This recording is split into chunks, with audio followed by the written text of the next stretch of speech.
Deməli, Şeyx Rahiməhullah Hafizəhullah dedi ki, kim ki elmsiz təkfir eləyir, əgər onun haqqı çatmayıb elə şeylərdən danışmağa, o 2 dənə cərimə eləyir. Birinci, Allahın adından elmsiz danışdı. Bu böyük cərimədir. Necə ki, Allah Subhanahu buyurur: "Və men allamu mimmen iftara alallahi kadiba." Və sonra Allah Taala buyurur ki: "Qul innema harrama rabbiyal fawahişe ma zahara minha və ma batan vel isma vel bagya bighayri'l haqq və ən tuşriku billahi ma lam yunazzil bihi sultana və ən təqulu alallahi ma la ta'lamun." Və bu ayədə Allahın adından elmsiz danışmaq şirkdən böyük günahdır. Hətta şirkdən böyük günahdır.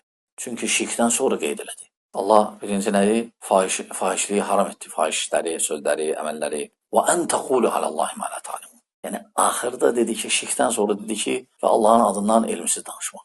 Bu onu göstərir ki, Allahın adına elmsiz danışmaq ən birinci, ən böyük cərimələrdən biridir, günahlardan. Və şeyx deyir ki, insan danışmamışdan qabaq birinci öyrənməlidir. Elm sözdən və əməldən öncədir.